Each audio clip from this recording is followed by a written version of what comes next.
Greetings. If you could all take your seat, except for those waiting in the drink line, you can absolutely stay. Welcome to NC State College of Sciences celebration of diversity in STEM. My name is Tina Morrison. I serve as the Assistant Dean for Advancement for the College of Sciences, and I am so glad that we could all be together this evening. For the past few years, this event was postponed or offered in a virtual format, obviously due to the pandemic. So this year, we are excited to be back in person, making up for lost time. I'd like to acknowledge my colleague Alex Byrd, our Director of Alumni and Donor Relations, who coordinated the logistics for the evening in partnership with our wonderful departments of Academic Affairs and Communications and Marketing. So thank you, Alex and team. Many of you were able to attend or participate in last spring's Diversity in STEM Symposium. This event is also sponsored by BASF and is organized by Dr. Jamila Simpson, our college's first ever Assistant Dean for Inclusive Excellence. And she's sitting right there, by the way.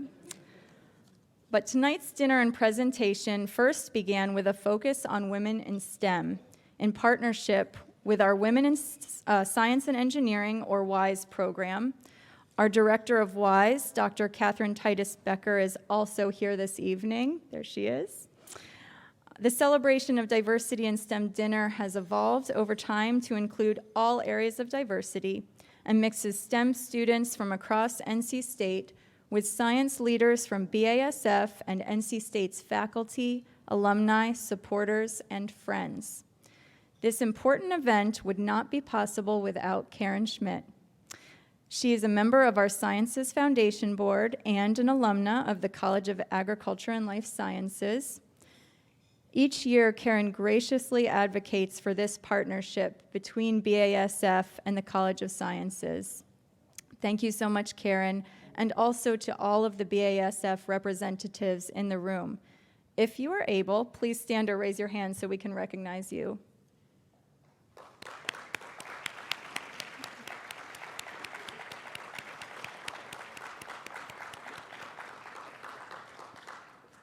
It is now my pleasure to welcome Karen to the podium to say a few words on behalf of BASF. Thanks, Tina. Good evening, NC State and BASF community. How's the audio? Does that go okay? Okay. It's really a pleasure to be here tonight, back in person. As Tina stated, it's been a number of years, and we thought about doing this in the spring, and then it was just still crazy, so really, really happy to be here in person. And I'm happy to welcome you all to the Celebrating Diversity in STEM dinner, which is brought to you by NC State College of Sciences and sponsored by BASF. I am representing BASF through my service on the College of Sciences Foundation Board.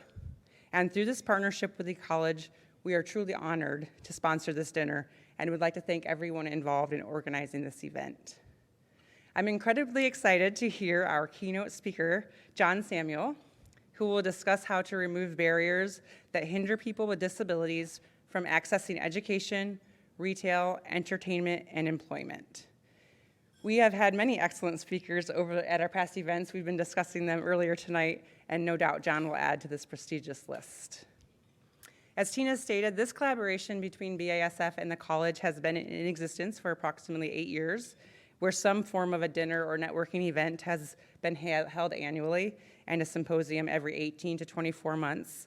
And of course, the third symposium was held virtually this past spring and was a really nice, excellent event. And I personally have had the pleasure to be involved in helping to organize these events with the college over the last 4 years. I wanted to share a little bit about BASF in general, but also specifically about our diversity, equity, and inclusion culture. At BASF, our motto is that we create chemistry for a sustainable future. We combine economic success with environmental protection and social responsibility. The approximately 122,000 employees at BASF worldwide work on contributing to the success of our customers in nearly all sectors and almost every country in the world.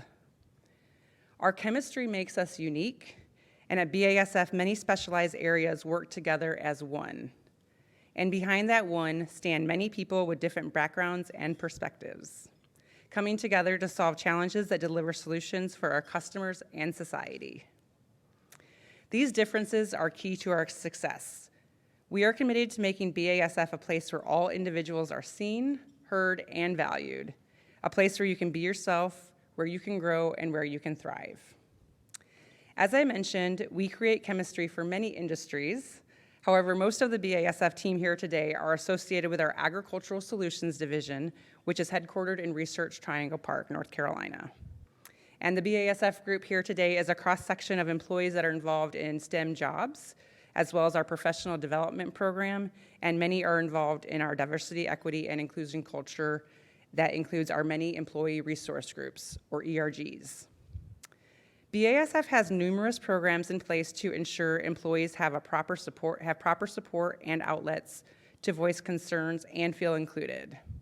Employees are encouraged to participate in and support a broad range of employee resource groups and special activities, which include groups like the African American Employee Group, Alchemy, which is our LGBTQ+ group, Women in Business, and our most recent addition in RTP, AVID, which stands for Awareness of Visible and Invisible Disabilities.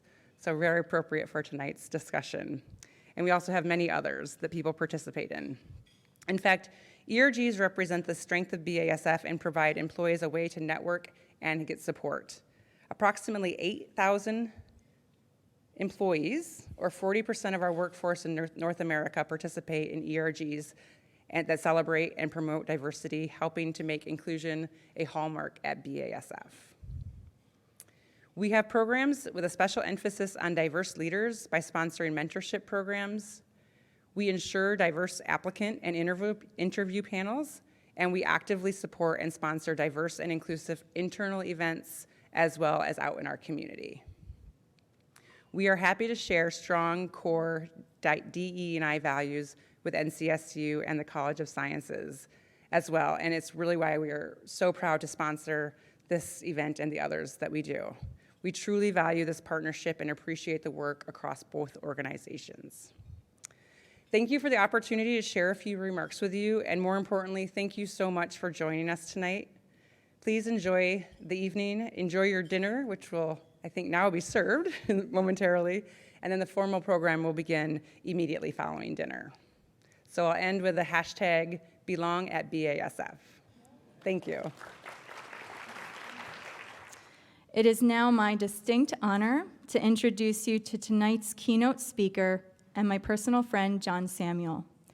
John is the co-founder and CEO of Abler. There he focuses on helping organizations remove barriers for people with disabilities who want access to education, retail, entertainment, and employment. John's passion for his work is very personal, as he is blind and wants to make sure the obstacles he has faced are removed for others. Over the past 16 years, John has held leadership roles both domestically and internationally. While launching and serving as CEO for Aster Cameroon, he built a $45 million business to bring internet access across Africa. Afterward, he became an early member of Homestrings, a crowdfunding platform where he helped raise capital for startups in emerging markets. John holds his MBA from George Washington University and a Bachelor of Science in Accounting from NC State, go Pack. John is also an International Association of Accessibility Professionals, certified professional in accessibility core competencies, and holds a certificate in diversity, equity, and inclusion in the workplace from the University of South Florida. John was recognized in 2021 for his work in diversity, equity, and inclusion, and received the Triangle Business Journal's Leader in Diversity Award. Other of his many awards include being named Triangle Business Journal's 40 Under 40 and the Business Journal's Influencers Rising Stars, a national list of 100 young influential business leaders.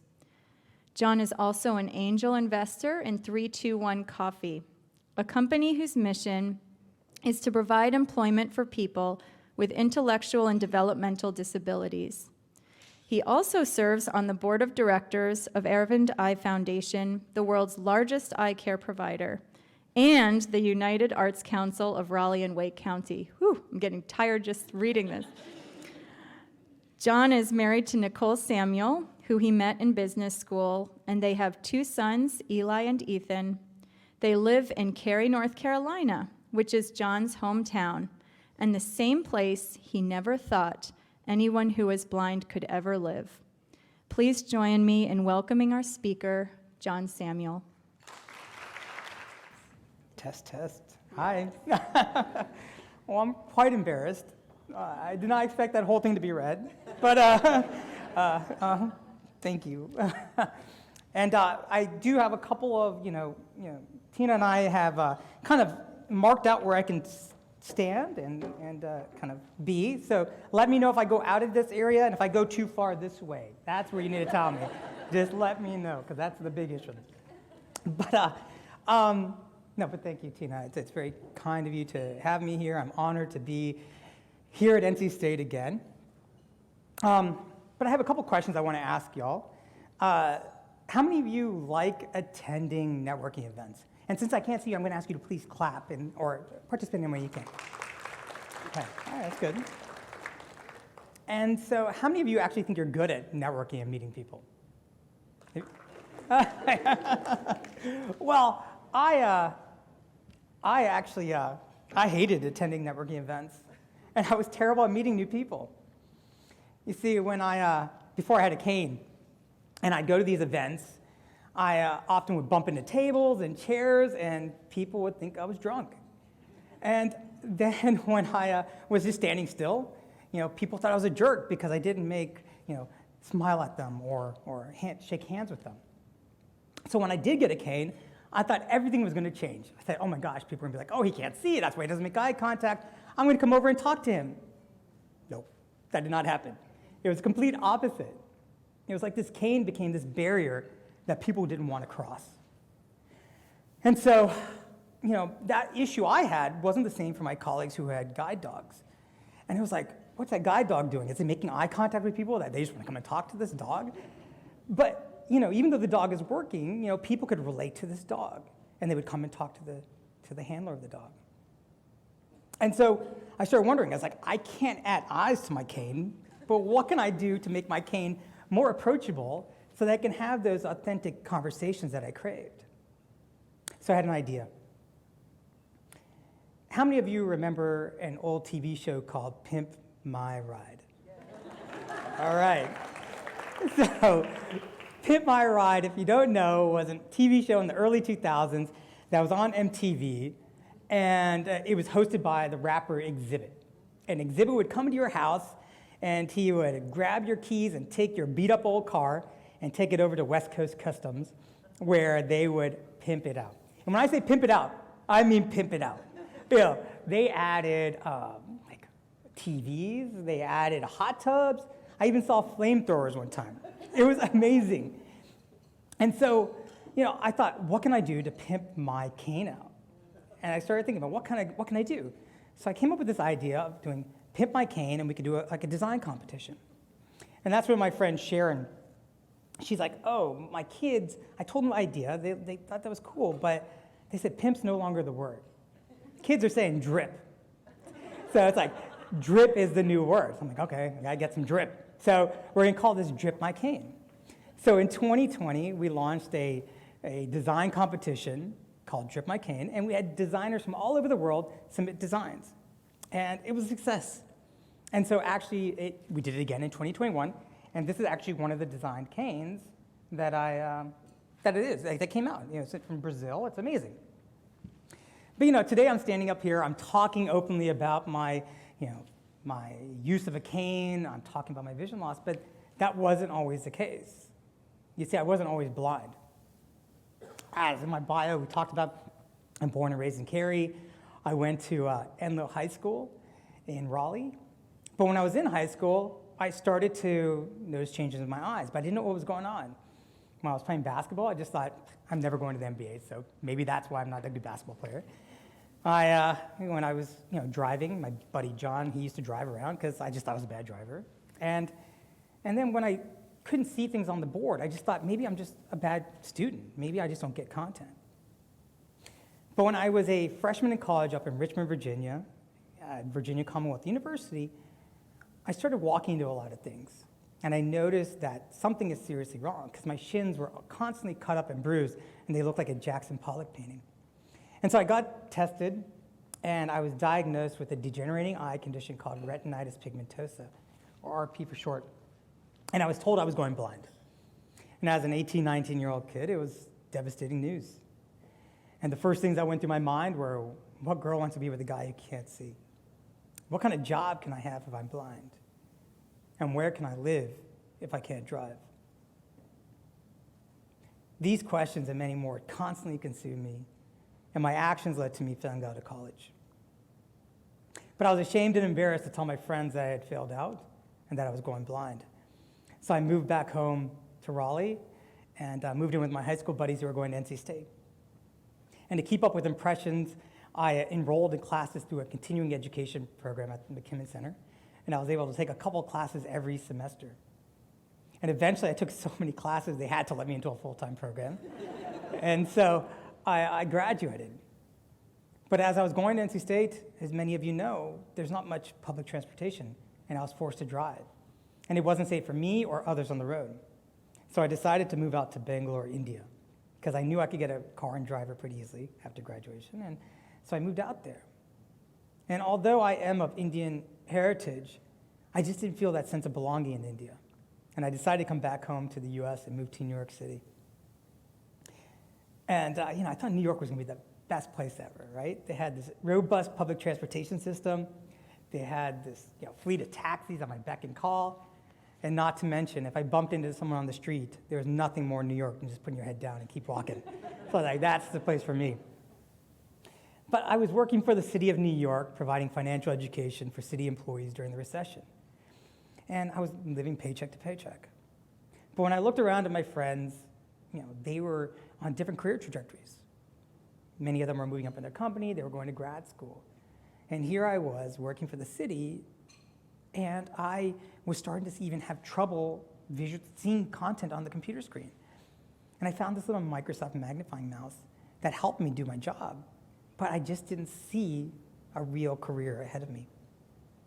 And that's when I reconnected with a gentleman named Steve Clements, who I worked with in Bangalore, India. And he was now on the board of directors of a cell phone tower manufacturing company. And he wanted to start up operations in Cameroon, which is in West Central Africa. And when I heard about this, I had no idea where Cameroon was. I thought it was in the Caribbean. I was like, I'm going there. That's going to be great. But, when I did find out I was in West Central Africa, I did not know what to expect, but I knew I wanted to go there. I knew if I went there, it could separate me from other people. And so Steve knew I had some sort of eye condition, but he didn't know the extent of it. And he agreed, we'll do this. And then when I met with the investors of the company, when they found out that I couldn't see, they were like, we can't send you out there. And I pleaded with them. I said, just give me a chance. And so they said, we'll give you 6 months and we'll go our separate ways. And I said, fine. So I packed up my bags. I left Manhattan with a $20,000 investment to go and start a company from scratch in Cameroon. And over the next 14 months, that $20,000 turned into $12 million in revenue, $2.4 million in profit. And that same company said, you need to give us 6 months notice before you leave.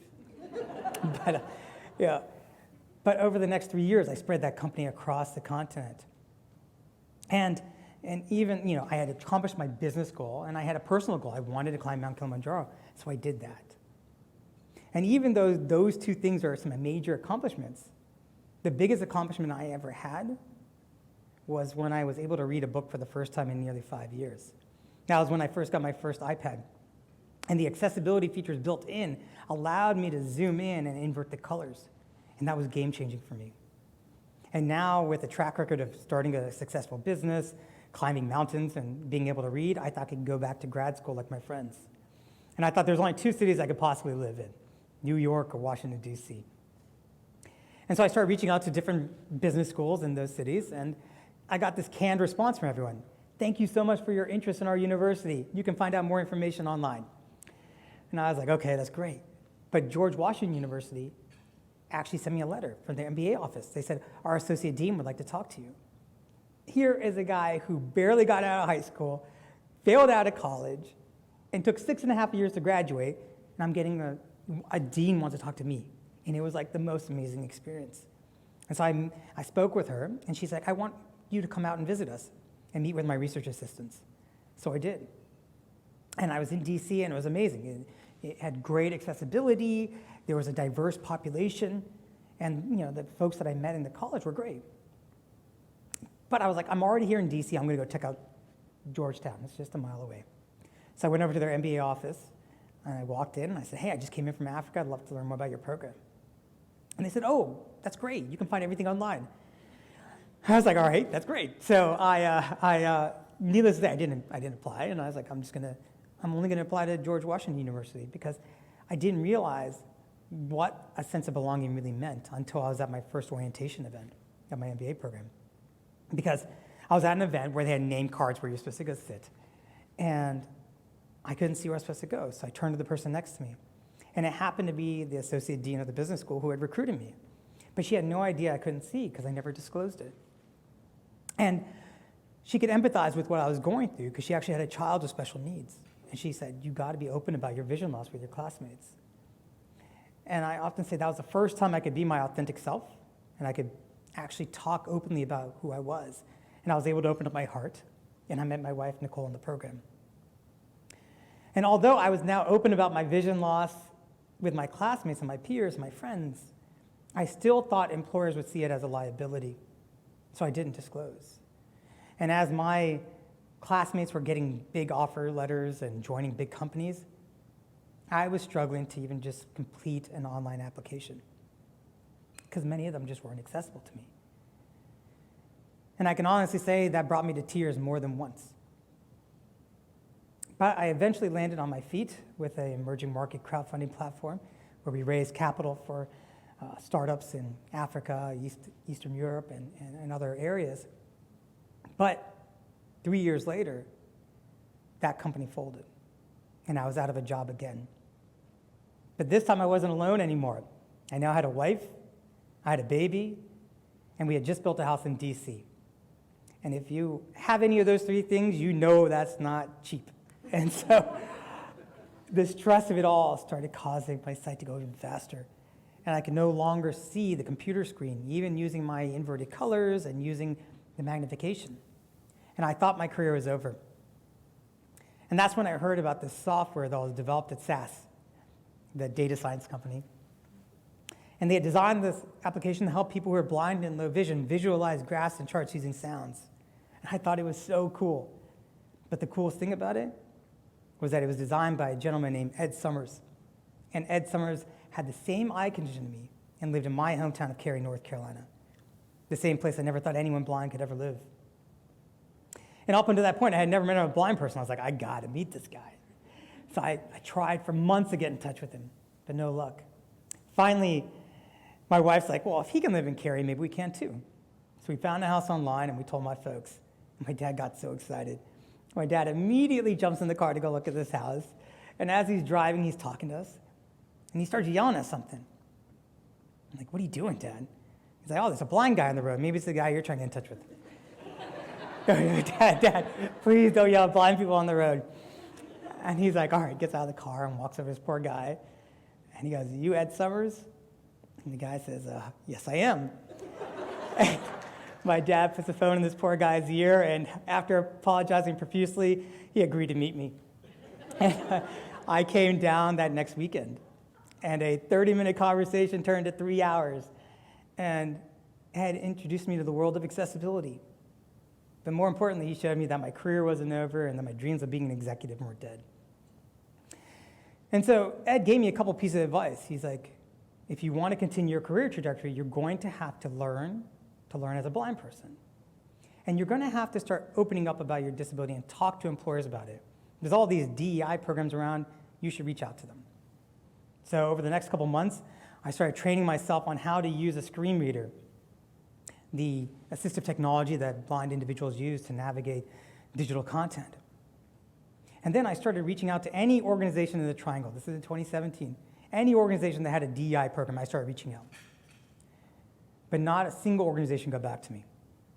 And I started thinking, if I can't find a job with my education, my experience, and my privilege, what about other people who are blind? And that's when Ed introduced me to the president of LCI, at the time, Jeffrey Hotting. And LCI happens to be the largest employer of people who are blind in the country, and they're located just 7 miles from where I grew up in RTP. And they're a manufacturing company and retail and distribution. I was meeting with Jeffrey, and all he was talking about was how can we create tech jobs for people who are blind and upper mobility. So I ended up joining LCI, tasked with that. Create a new business that will create upper mobility for people who are blind in tech. And so that is the origins of Abler, which is now Abler. And so when I realized there's a couple things we had to do. If we wanted to accomplish that goal, based on my own lived experiences, there's a few things we had to do. First, we had to eliminate the digital divide, which meant we had to launch a digital accessibility business that would help remove the barriers that people with disabilities face when trying to access education and employment. We had to change the mindsets of people and organizations. That meant we had to create a disability inclusion training to help change the mindsets of hiring managers to understand why and how they can employ people with disabilities and tap into a talent source that is natural problem solvers. And then we had to create pathways for employment, to create, a training program to help get people with disabilities trained up in the job skills that they needed and help build a sense of confidence for them. And so it's almost exactly 5 years to the date that I joined LCI. I joined on September 18th, 2017. And it was slow. Those first couple years were just ridiculously slow. But the last 2 years have been anything but. It's been a rocket ship. We've added 70 new clients in our digital accessibility practice over the last 2 years, most recently the Carolina Hurricanes this week.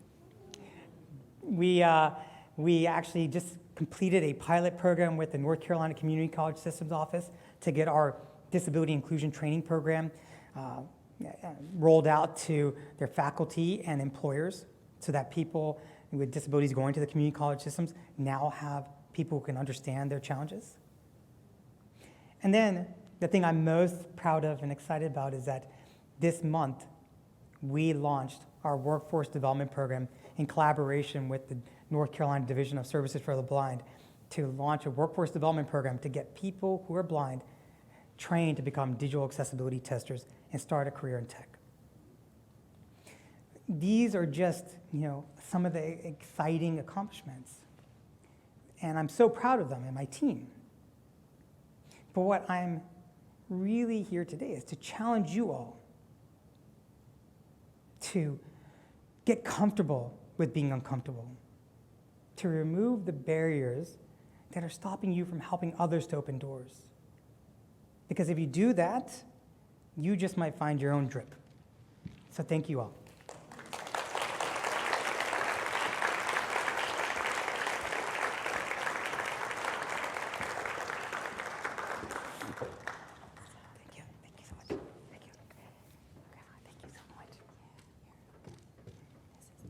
Oh, we can do Q&A. Oh, yeah. Oh, I'll take some questions. Yeah, sure. I was ready to go. Declan, is that it? Am I centered? Are we good? All right. Thank you so much for that talk. I'm Ray Levy. I said hey to you a little while ago. I'm head of the Data Science Academy at NC State. Yes. And we are trying so hard to think about how to make everything we do accessible. And so one of the things we've been playing around with is PowerPoint and the accessibility, so-called maybe, accessibility features in PowerPoint. And it's been interesting to use that with slides that have graphics and try to add the alt text I'd just love to get your thoughts on that and sort of what are some of the first steps you would want people to do, like if they're passing you a set of PowerPoint slides to make them more accessible for you with the screen reader. If you would indulge us in that that information, I would really appreciate it. No, that's a wonderful question, because when I was finishing up my MBA and I was struggling to see, Excel and PowerPoint, like that's like MBA go-tos. And I struggled. I really struggled with it. And even as a screen reader, I've only been using a screen reader for 5 years. And although I've found comfort in Excel, I still struggle with PowerPoint. And so sometimes I will even just convert it to PDF, and then it gets even more complicated, and it's like, oh gosh. But I think that, being able to add, first being intentional is the first thing, and I think you're doing the right step. The other piece is, so there is an accessibility checker running that through there. And then I think, at least for my own self, my team now is learning how to get me to look at PowerPoints. Otherwise, I'd say, just tell me what it says. And I think that what we're doing is they're putting into, when there are slides, we're turning it to a Word file for me. So we use the rich text, because it's easier for me to navigate through the Word file. And that's just me, because I'm not a power user. And I think that's an assumption that a lot of people think is that, oh, you're a screen reader user, you must be a power user. I'm not a power user. I am somebody who knows how to get by. And, but having that in a Word file for me makes a world of difference, because I can navigate easier, quicker, and then adding in the description. And I know that adds an extra step, but when you do know that there's a student or somebody out there who needs that, knowing that you've taken that extra step gives that whole new level of sense of belonging. And it's very appreciated. So thank you for that. Hi, is there an economic barrier between, say, a company like SAS and a small mom and pop or smaller business in terms of having the resources to accommodate and train and have the resources available to hire someone like you? And it seems like there would be, like I have no trouble seeing SAS having that money to do that, but there's a lot of opportunities in small businesses and growing business that I would see may not have the funds to be able to hire someone like you because they can't, give you the proper tools you need to be successful. Is that out there, and how do you overcome that? Yeah, man, that's a great question. There's misconceptions about the cost of accommodations, and I believe it's over 50% are less than $500, right? So when you think about that, under $500 for accommodations, but a lot of people are like, oh, we can't hire, or we can't work with people with disabilities because of that cost barrier. But, we're working with the state, with the Division of Services for the Blind, the NC Vocational Rehab. The state is there. They have a lot of resources to be able to help organizations become more accessible and accommodating for people with disabilities. Again, I think it's the lack of knowledge of what resources are out there. And we try from our own services, our organization, yes, we work with a lot of larger companies, but we got our start working with the arts, who had very little money to actually get accessibility. But because of their intentionality, we were able to find workarounds. And so I think with small businesses, I think, with the demand for talent right now, there's a lot of talent out there with disabilities that would do really well in small businesses. And I think that, working with the vocational rehab, Division of Services for the Blind, they would be able to help accommodate and really kind of break down those, misconceived barriers. And even with our organization, we even have small business packages because we want everyone to be accessible and attainable. And so I think if you really look into it, there's opportunities. Hi, John. I'm Rebecca Sitton. I'm the IT Accessibility Coordinator on campus and the Assistive Technology Provider. So I'm glad you're here tonight. And I also want to make sure the room knows that I'm here tonight as your resource on campus for learning how to build and make accessible PowerPoints and accessible technology on campus, and make sure that the software and different educational elements you're using are accessible.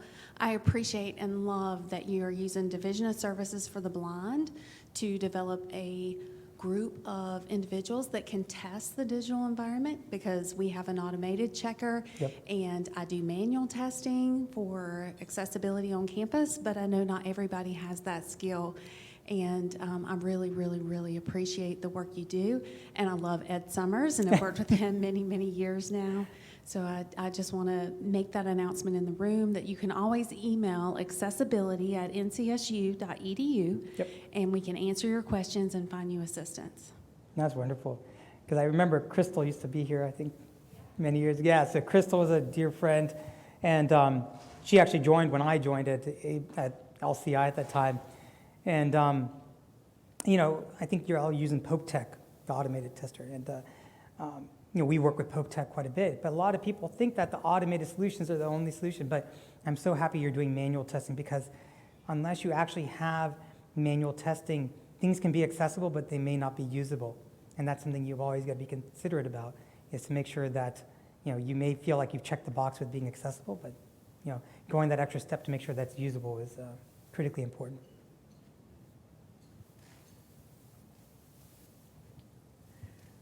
Definitely want to say thank you and ask, during your time at NC State, for our faculty, our student services professionals in the room, what could we have done, and what can we do to better support folks who are in need, who may not feel comfortable saying anything? Yeah, that's a great question, because I've reflected on it quite a bit over the last couple years, because when I was a student, I had made the decision when I went through the continuing education program. I remember filling out my document, and there was a document, there was a checkbox that says, "Have you ever been academically suspended from another institution?" And I did not check it. And when I didn't check that, I was so scared that a professor or somebody else would find out. So even though I wasn't able to see, I was leaving class at 4 o'clock because I had to leave before sunset, because I had to get home. And so I never told professors. Professors, you know, they were like, "This guy doesn't stay for a whole class. He leaves in the middle of test." And there was a fear of being outed. And there was this fear, you know, the only time I heard about accommodations was that during the syllabus review. If they did, it was like during the first day of class, they go through the syllabus. If you need any accommodations, disability services. That was all I heard, one time. But I feel like if there's a constant reminder of letting students know, because and as you know, young people and anybody, nobody wants to feel like that one person. We all want to have this sense of belonging. And so I never wanted to, you know, rock the boat. And so I never told anyone. I was scared. And I think there's a lot of people out there who just don't know what's available, and they just don't want to be seen as different. And I think that, you know, understanding, you know, kind of talking about it more openly and having those discussions with students to say if there's any accommodations.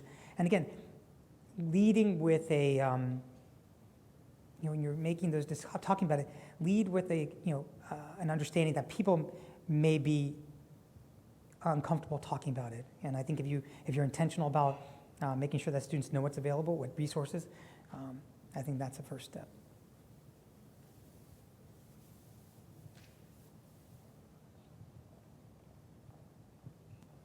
Thank you very much. I'm Allie Scott with BASF. Thank you so much for sharing your inspiring story with us. And from a corporate world perspective, and also from a Latin American perspective, I would like to go into 2 different questions, comments area. The first one is, it seems to me that the diversity of disabilities is huge. So as a company, as a startup, when you go to training in a class, how do you address that? Do you accommodate as it comes, trying to see what kind of talent comes in and then you adapt? Or maybe in your experience, when you were talking about creating tools for upper mobility issues, how how do you choose? Do you go with the numbers? You know, there's more people with this disability than that one, and how do you prepare? It almost seems, and maybe I'm completely wrong, but it seems that we are firefighting rather than paving the parking lot for disability. Yeah. No, if I understand it properly, I think, when we think about accessibility and disability inclusion, it's almost like accessibility benefits everybody. And so if we think about the lowest case, like if we can make it work for this individual, it'll help everybody. We often talk about certain, physical attributes like curb cuts, right? Curb cuts were designed for people using wheelchairs. But how many people benefit from a curb cut? And so when we think about it from that way, if we can create accessible experiences for individuals with disabilities, it can benefit everyone. And so, but you're right, disability community is probably it's the most diverse community out there, right? We'll take anybody at any age. And, we're the most inclusive, we'll take you. But, when we do think about the intersectionality of disability and let's say race, for instance, it's very interesting. One thing that and I thought this may kind of go off the track on your question, but one of the things that when I was diagnosed with retinitis pigmentosa, culturally, from an Asian perspective, it was almost taboo. Don't talk about it. Don't disclose this. And so from that intersectionality aspect, it's very challenging because people in different cultures and they may not want to talk about it. And so we have to be very systematic about how do we make sure that people have that, again, going back to the disclosure, helping people disclose. And when we think about companies, it really goes back to what we're really now working on is employee journey mapping. So taking that entire employee journey map from recruitment all the way to retirement and thinking about it rather than firefighting, like, oh, we have this person who needs this accommodation right now. Forget that. Let's think about the whole process. So if we think about our recruitment process and we make sure that it's accessible for people with disabilities, it will benefit other people in every aspect. And so that goes from recruitment, that goes to onboarding, that goes to hiring, that goes, the whole gamut. But I think we need to really take a step back and rethink about our employee journey mapping and our customer journey mapping, and rather than tackling the issues at hand. But hopefully that answers that question. Hello, my name is Caroline Miranda, and I'm a first-year student at NC State. And I just had a question. What advice or tactics did you have or use to change the mindsets of the people, like in the organizations and communities, especially specifically what sort of advice for communities or organizations that we ourselves find ourselves in? I hope that everybody in this room believes that we need to have better accessibility. That's why you're here. But how do we help to get others in this room and talking about this? And because I see this even between students and that kind of thing of oh, I don't want to have to go to this diversity class or something like that just because it's just not something that they want to do or are very stuck in a way that need to be. I don't know. How do we change that? Yeah, no, that's a great question. I believe people inherently want to do the right thing. They don't want to exclude people on purpose. But I think that often something I talk about is proximity builds empathy. The more time that we can talk about it, have conversations, and be able to, this way I hope that you humanize what that experience of somebody with a disability is by hearing my story. And that now when you're building PowerPoints or you're building documentation or you're thinking about that syllabus and only talking about accommodations one day of the year, I hope that from my own experiences that you can do that. And I think having more of those type of conversations. I'll even use the example. Coming into the Tally Center, my Uber driver dropped me off kind of somewhere else. And then I couldn't find where I was. He's like, oh, the Tally Center's right here. I got out. I was not next to the Tally Center. And I just started kind of saying, excuse me, anybody, and somebody came. And he wasn't a student. He was just working out in the area. And and he walked me all the way here. And so I don't think he's ever walked somebody before, kind of guided that. But I hope he now has a new level of understanding, like the understanding of challenges, seeing me trying to navigate into this building. I hope that when I came in, there were some French students, and they were shocked by me coming in and asking for help. I hope they have a different level. The person at the reception, that's where some training needs to be done. He gave me some directions, did not told me the wrong direction. Luckily, Jessica in the audience was there to help me. She found me walking around. And then Tina, my friend, she's learning how to do sighted guide.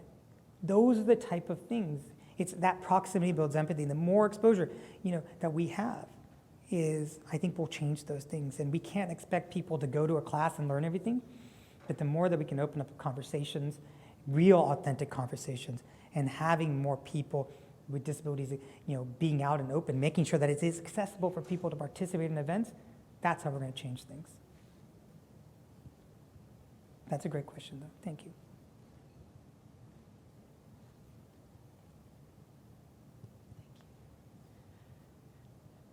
Thank you. I'm a professor here, and I am working very hard at making all of my course content available for screen readers, but I have a difficult time with equations. Yes. And chemicals, Yeah. chemical structures, and I didn't know if you knew of any groups that were working with the more difficult Yeah. things that you could refer us to. Yeah, I will look into that. I met a couple people previously who were working with haptics, so feeling it with to be able to kind of, especially with the kind of the molecular structure, so you can feel the bonds, and you can feel that.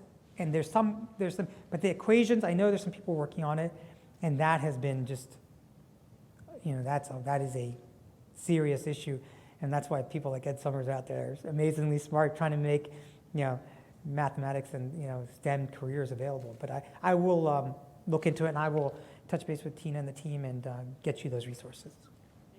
Thank you. Oh, yes. Hello, again, this is Rebecca Sitton, the IT Accessibility Coordinator. We have a program on campus called Equatio that I'll be glad to help you and introduce you to that'll make accessible equations for you. So email accessibility@ncsu.edu. There you go. That's good.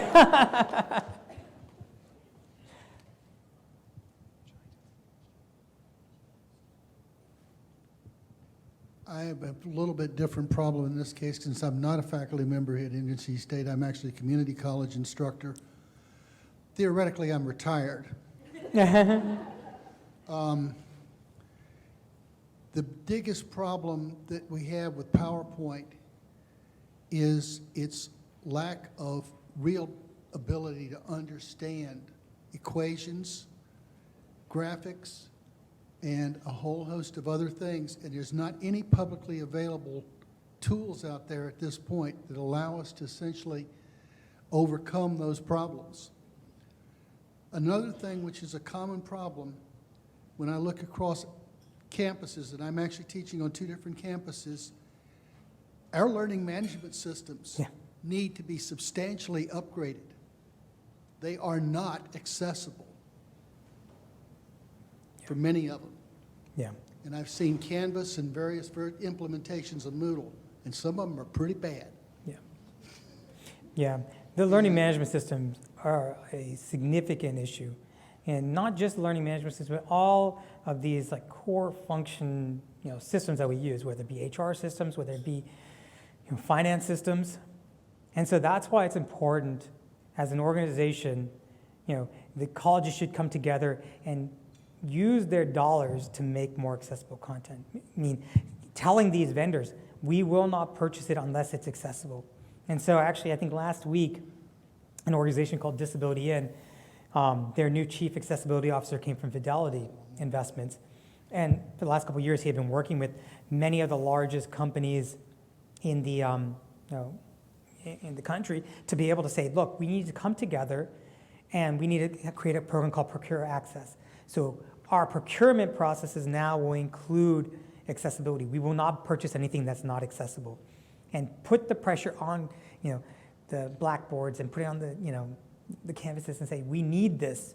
And we can't just have a plugin that's going to make our document accessible, but actually make the entire process and system accessible. But use the example of Fidelity Investment. Microsoft. One last quick point. Yeah, please. It's amazing that NC State has a office which deals with that problem, because as a faculty member outside of this environment, you are left on your own to figure this mess out. Yeah, and I think that's kind of that is part of that issue. You feel it's a very alone feeling for the instructors and for the students. And luckily there's resources here at NC State that can help bridge that gap. But it goes back to using, like I said, Microsoft using their strength to make sure that Fidelity is accessible. And same thing, NC State and other universities who have that buying power need to be able to leverage it to make sure that that you don't feel alone.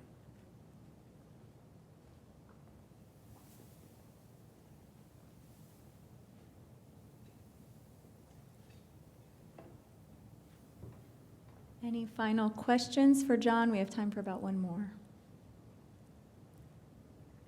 Okay, let's give it up. Thank you. How about one more round of applause for John?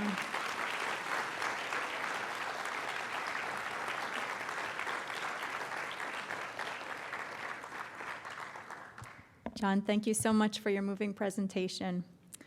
For those of you who are interested in learning more about John's journey, he has a new book coming out in November. The title is Don't Ask the Blind Guy for Directions, a 30,000-mile journey for love, confidence, and a sense of belonging. And I'll share just a brief description. He didn't know I was doing this. From traveling the world and hiking mountains to finding love and raising a family, Don't Ask the Blind Guy for Directions shares John's inspirational journey against his inevitable blindness as he searched for acceptance. A powerful story for both professionals with disabilities and individuals working to create an inclusive culture at any organization. This memoir will empower you to accept yourself and others, break down barriers, and build a world where everyone belongs. So I plan on reading it, and we will also plan to purchase copies to have on hand at the libraries here. Thank you again, John.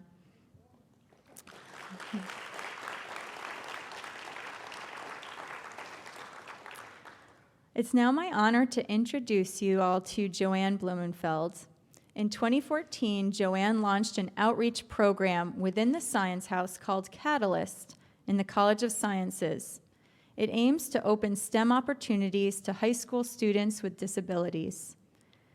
In 2014, Joanne was a public school educator for more than 20 years and now leads Catalyst full-time. She was recently featured in Time magazine as one of their innovative teachers for 2022. She was highlighted alongside other U.S. educators who are improving their field and making a difference for their students in a unique way. Please join me in welcoming Joanne. Thank you all for coming. I had the privilege of talking to John last week, and he is so remarkable and so inspirational, and I'm excited he's going to partner with our organization to help us, so it's been a real privilege to work with him. So I'd like to introduce myself. Again, my name is Joanne Blumenfeld. I'm Program Director of Catalyst and GIST. We're located in the Science House. I'm sure you all know about the Science House. We're a wonderful organization as part of the School of Sciences. We do a lot of different outreach programs. We have outreach programs called Imhotep. We do the Science Olympiad, and we're one of the many programs that are there, and we continue to promote inclusive STEM education across the state. So I first would like to thank you for donating to Catalyst. Some of you donated tonight for your dinner, and we really do appreciate that. So I'm going to try to be brief, but to be honest, this is my passion, and I could speak with you for about 5 hours, but I promise only 3 minutes, so I'm really glad you're giving me my attention. So I'll give you my story. I've done a lot of different things. This is probably my 6th career in my life. I can do everything from deliver a baby to install a water pump to dispose of hazardous waste. I worked in science and engineering many years, and then I became a lateral entry teacher. So when I started to teach, I was really excited to teach the kids STEM. And I ran into public school. I became a high school teacher, and I'm certified in science education, but also in special education. So when I went there, my vision was to teach. I only worked with low-income communities. My students were 95% low, free and reduced lunch rate kids, and from BIPOC communities. So I was very excited to teach, and this is what I found in my 20 years. So first of all, there's a lack of supplies. Even in Wake County, which is one of the richest counties in North Carolina, the budget for science teachers is $1.50 per year per student, okay? So in public school, you find teachers that know STEM but don't know how to deal with students with disabilities. And we're going to talk about that word in a minute. And then there's special education teachers who do not understand the STEM content, so have a hard time assisting students. They do a lot of text-based science. They teach to the test, and there's not high expectations of these kids. Because the kids don't present themselves as typical, people just don't realize how intelligent they are. And which is really ironic because most of the most famous scientists and engineers had disabilities. So one of the, as I was writing grants because I had to get materials to my students, one of the statistics is why I don't even understand why it isn't in the news every day.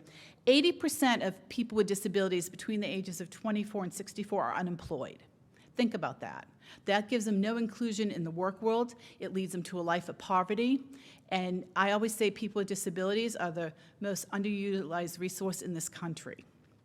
So I'm like, why aren't we talking about this in the education system? I'm a special ed teacher, and 80% of my students are going to be unemployed. Never mind just a STEM job, but any job. So there is something wrong with the system. What I tell my students is they do not have disabilities. The education system has disabilities.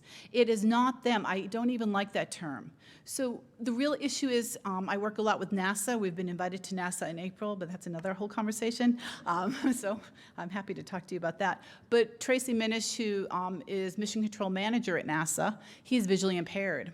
And he calls them stomp in the box kids. So the real issue isn't the disability. We have to start stomping on this box and creating environments where everybody is welcomed and can utilize their talents and abilities. So I would like to tell you how I started Catalyst. Dr. Jason Painter was very gracious, and he allowed me into the Science House because within the school system to try to do change within the system, it was very difficult. There's a lot of bureaucracy. So I started Catalyst 6 years ago. So what we promote here is we take students with all disabilities. I will use that word because that's the word that people typically can understand. But I tell the kids, you do not have disabilities. Again, that's another mindset switch we all have to have. They have superpowers. So for example, I work a lot with NASA. The first astronauts that they tested were people that were hearing impaired because they don't get motion sickness. If you look at Israel and Australia, they have separate units of kids with autism because they're better at cybersecurity than anyone else. So you have to start changing the mindset of not looking at that as a disability, but actually you're better than other people in a lot of areas. People with disabilities make the best engineers and scientists. Why? Because they learn perseverance. They don't give up easy. You get the AP kids in here, and the first time that something goes wrong in engineering, they're ready to cry. Our kids innovate every day trying to just do what we do normally. Think about it. If you have a disability, you have to innovate how to keep up with everybody in your own way. So we make the best scientists and engineers. So our Catalyst program, we're funded right now by NC Vocational Rehabilitation. The kids we have a summer session. We have Saturday sessions during the school year. We have paid STEM internships where the kids can learn. We're not a one-and-done program. We typically have kids 3 and 4 years. So by the time they graduate with us, they have 3 or 4 STEM internships on their resumes, which helps them get jobs in industry and also jobs when they go to college. I'm proud about this. We've won 4 national awards in 5 years, including the Lemelson and MIT Invent team. We're the only team at MIT ever to win with all students with disabilities. And I will tell you a couple funny stories. When we went there, our kids were really, really nervous about being at MIT and presenting. Who wouldn't be, right? And they're high school kids. But when they got off you should have seen them on the subway. Boston probably has never forgotten us. But when we got to MIT and they got there and they're like, I don't know why we're afraid. They're all just like us. And that's when they knew they could be there and they could be included. And then I had parents who come because their kid presenting to MIT is a big thing. Never mind they have a disability. That's even a bigger thing. And they started crying because they started seeing these kids not as financial burdens, but as breadwinners. And then we worked a lot with ag engineering and computer science on our invention. The kids invented a map that screens for lameness in cows with an app to notify farmers. And our device cost less than $1,000. And the one on the market cost over $100,000. And these were high school kids, I want to let you know. So The professors I started to thank, and then we had a mindset switch here at NC State. They started seeing their future doctoral students and undergraduate students. I'm happy to tell you all our students are now in STEM fields in college. They're doing well. They're doing everything from molecular biology to cybersecurity. And I think because we have a three-pronged approach, we provide the kids high-quality STEM experiences and exposure, and we work a lot with NC State professors and graduate students. We provide the kids with workforce development skills, because if you can't write your resume and interview, you're not going to get a job. So we just had mock interviews a couple weeks ago with IBM, for example, so the kids can start practicing with STEM professionals. The third area is the STEM internship, and then the fourth area is self-advocacy. We've advocated to Governor Cooper, Senator Tillis. I want kids to use their own voice. People don't need other people to speak for them. They need to speak in their own voice and advocate for the changes that they need. So we work on that. So now I'm going to ask you, I'm going to make this brief, but I'm so happy to talk about this program with anyone, and John listened to me for more than an hour, so I'm saving you that. So NC State is the University of Think and Do, so I'm all into the do part. So everyone here can do something. And so I'm going to give you some asks. When you go outside the door, we have a table there. You're welcome to sign up. And these are the things that we need done. We need more sites for internships for the kids. It's only a 24-hour commitment. We pay materials, insurance, and you get kids. I mean, I have kids that are in Calculus 3 in high school. Our kids have high-level skill sets. So that's one of the dues that we're asking. Most of our kids are in honors and AP classes. We have kids from all over the state. I have kids that wake up at 6 in the morning to get here by 9 a.m. on a Saturday. So that's one of the dues we're going to ask. We need STEM professionals to come teach sessions, whether they're in industry or here at the university, because we want kids to know cutting-edge research. We have kids that want to go in biopharmaceuticals. We have kids that worked in plant science that are really excited working in genetics and plant science. They don't have these exposures in high school. And then we're starting an annual event at NC State. It is going to be April 22nd in McKinnon Center from 10 to 2.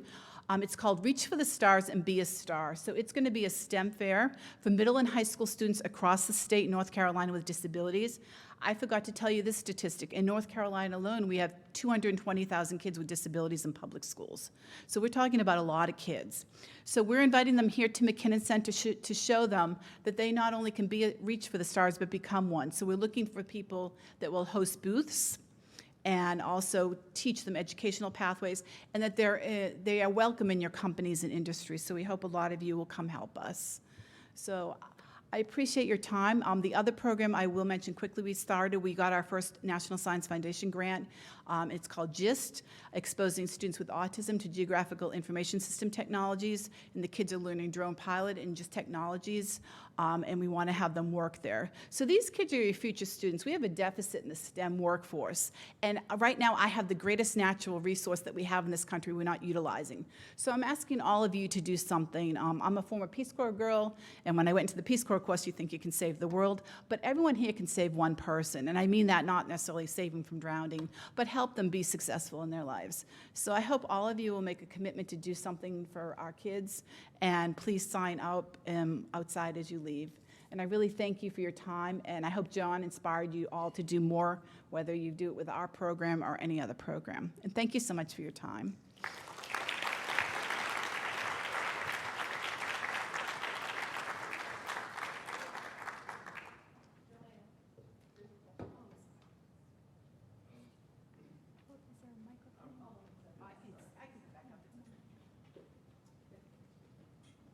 I didn't know you had questions. Sorry. Yes. Ken Brown with BSF, and I just want to, as a father of a son with special needs, that includes a specific learning disability in math, who found out only within the last couple of weeks that this probably changes graduation trajectory and ability to go to secondary education and the like. I just wanted to thank you for the work that you do for those kids, and yeah, really appreciate providing opportunities for kids that otherwise may fall into this 80% and of kids with special needs that are unemployed, and really appreciate all the work that you're doing. Well, thank you, but we'd love to meet your son and have him join us. And there is a place for everybody, and not everybody is good with math. There's so many different skill sets. And so I think that's the key, and also looking at the education system. Your son might be actually good at math. It might be how they're teaching him. So I also believe in that, because I taught kids it's called the Occupational Course of Study program in North Carolina. So those kids are typically on 4th to 6th grade level. Almost all my kids passed end of grade course tests. How did they do that? Because we teach high quality STEM.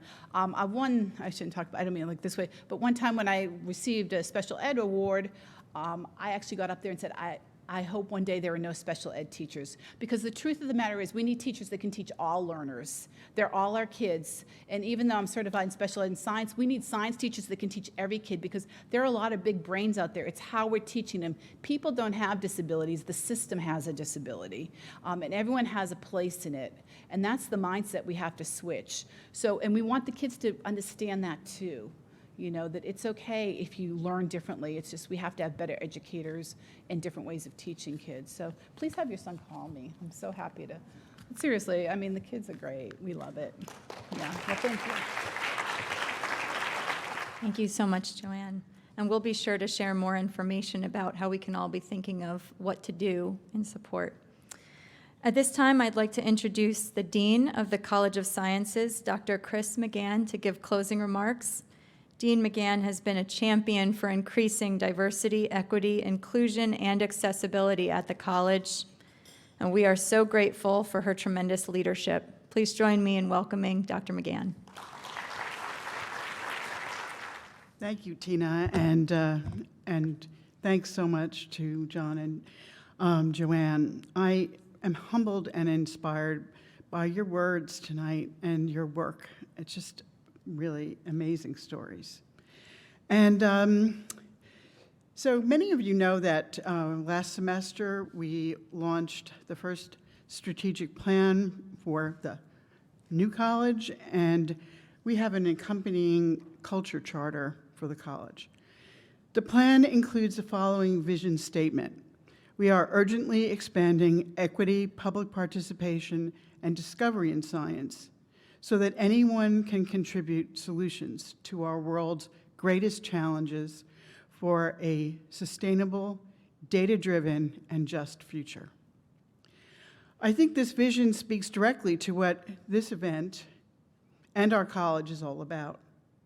I've been proud over the last 5 years to work alongside all of you to build a diverse and inclusive environment that helps our students and faculty succeed. When we make this college and university a diverse and welcoming place, we accomplish so many things, including diversifying the pipelines in our own disciplines and ultimately diversifying the workforce. I do want to acknowledge the former dean, Dan Solomon, who's sitting here tonight and is a dear friend, and to thank him for starting a lot of these processes.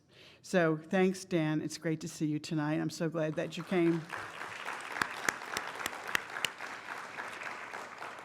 So as some of you know, I will be retiring at the end of the year, and nothing has made me prouder than our continuing work each and every day to make this college a place where students, faculty, and staff from all groups and backgrounds can study and work in a comfortable and inclusive environment.